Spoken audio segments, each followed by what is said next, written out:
Hi everyone, this is Kijimo Vlog, sa Filipino reactor based here in Saudi Arabia, and welcome back to my channel. Agad-agad gawa natin reaction video ang Jillman compilation na nagpapatunay talaga na may Jillman talaga for today's video. Pero ang galing ni Jillian, no? Ang galing ni Jillian sa, what do you call this, sa, how do I say this? NSD, should I say. So without further ado, let's start this.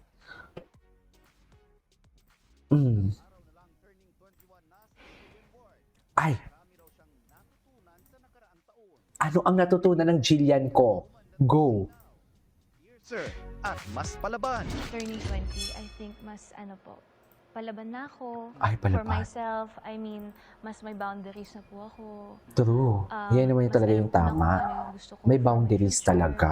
Hindi ka nalang oo ng oo. Yes, ngayon po natutunan ko po yun kasi, syempre po growing up, tapos nasa showbiz industry ako, parang all my life medyo may people-pleasing tendencies ako. I would always say yes. Parang parang hindi ko po iniisip yung ko na, at a certain point, hindi ko na iniisip yung mental health ko, basta mapasaya ko yung ibang tao. It affected you? Opo, kasi Before?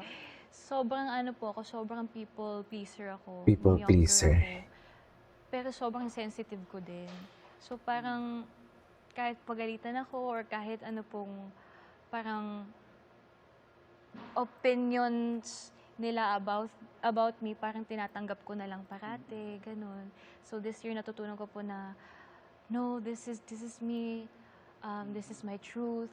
Natutunan daw niyang maging matatag at gamitin ito para ma-empower ang iba pang dumaraan sa katulad na sitwasyon. Actually po, parang test talaga yun ni God for me. And after that, dun ko po na-realize na, Natapang ka talaga. yeah, Kaya parang mo talaga. paglalaban ko talaga po yung family ko and my truth. Mas may mga pinaglalaban na po ako sa life ngayon. And I want to use my voice for something bigger. Not just to entertain people, but to open up their eyes, inspire them, especially young women. Kasi ako po, di ba, parang ang daming fake rumors about me and other young girls din po sa industry natin. I think it's time to speak up na rin po eh. Yan daw ang similarities nila ng kanyang role bilang Joey sa upcoming Kapuso Joey. Primetime series na Never Say Die, Girly with a Touch of Astig. Anong natutunan Girly with a touch of astig, I love it.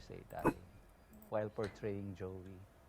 Na sobrang importante pong maging matapang, to be brave, and this show po kasi sobrang yung script, yung creatives po, sobrang naging courageous po sila.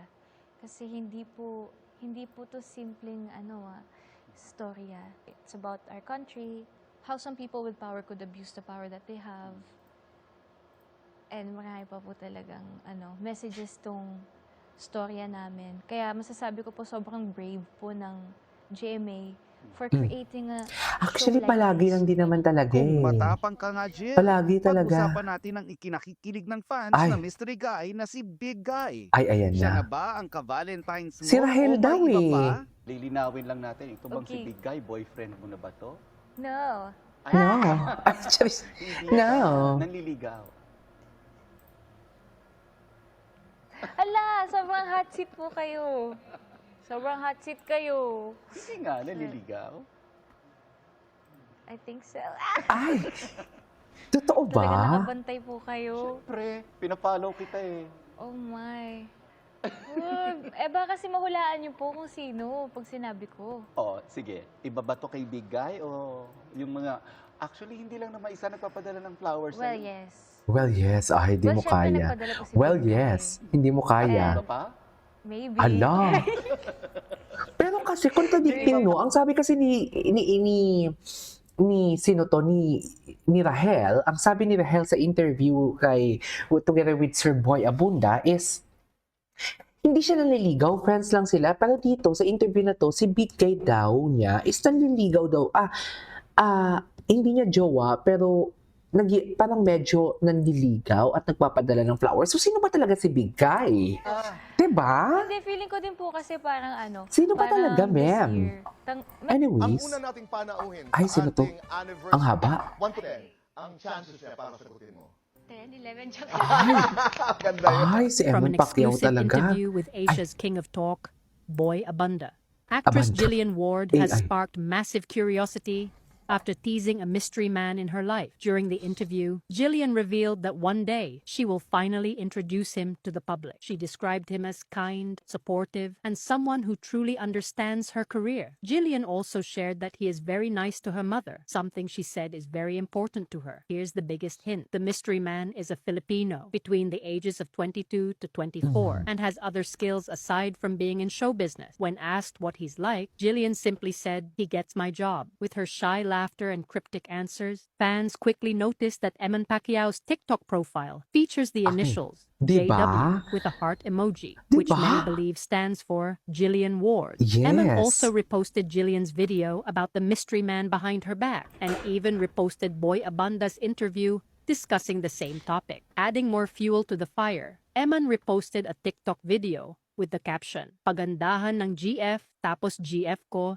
si Jillian Ward." With all these clues lining up, netizens are now convinced that Eman Pacquiao is the mystery man behind Jillian Ward's smile. Still, True. no official confirmation has been made, so the question remains. Is Eman Pacquiao truly Jillian Ward's secret man? Or is this just another case of internet speculation? Stay Ay, bakit tuned naman for more internet? updates. Bakit naman internet speculation? Charas. Nakita pa lang sa'yo'y Ay, ang ganda niya talaga. nabihag mo. Ay, hello. Yan yung sinasabi ko. Sa ngiti mo Charas. na kay tamis ay nakita Wala ko. na. Wala na talaga to, ma'am. Araw-araw kitang naisip, kasama ka hanggang sa panaginip. Okay. Bakit nga ba ang puso'y di mapigil na umibig sa'yo? Hindi mo ka. Hala, ang ganda ng kanta. Ganda niya talaga, no? Hala, kay Eman lang lahat yan. Pag hinawakan siguro ni Eman yung balat ni Jillian, mamamantal, no? Kasi puting-puti, mamumula talaga yan, ma'am. Charis, may gigil pa naman si Eman. Charis. Pag-uusap. And then I had two of your friends guest here because of Never Say Die. Okay. Pero isa sa aming mga napag-usapan, Ano? Ay, Diyos ko. Anyways, ito ba'y taga GMA? ay, Secret, I don't want to say. Chusera dito si Jillian. paano Eh. kayo nagkakilala? Yun na lang. I mean, general. Di ba dito palang malalaman yun eh, na si Eman talaga tinutukoy niya eh. Matapang ka nga, Jill. Ay, Pag-usapan natin. napanood natin yan. Ay, ito. Ilang araw na lang turning 21 na si Ay, napanood Jill. na natin to. Ang importante, napapansin namin kung gaano ka kasaya. Yes. Thank you. Because you can make him an inspiration. Yan lang naman Diba? yung importante eh. Is this the first time you're actually in something like this? Okay, sige, may aaminin po ako. Sige. Kasi, Sige. Okay. walang 20 minutes lang to, may aaminin po Okay. ako. Kasi nung younger ako, mga 14 ako, hindi talaga pumapayag yung parents ko po. Ah. So, tinatago ko sa kanila na may nagpapakilig sa akin nung time na yon, which was my first love, puppy love. Pero I think yun talagang medyo parang mas may alam na po talaga ako, dalaga na ako. Yes, first time ko po. Nakiligin ng ganito. That's how exciting it is. Piniligin lang diba? yun. First love. Anyways, that is our for today's video from Jillman Compilation. This is Kiko Vlogs and see you on my next vlog. Bye!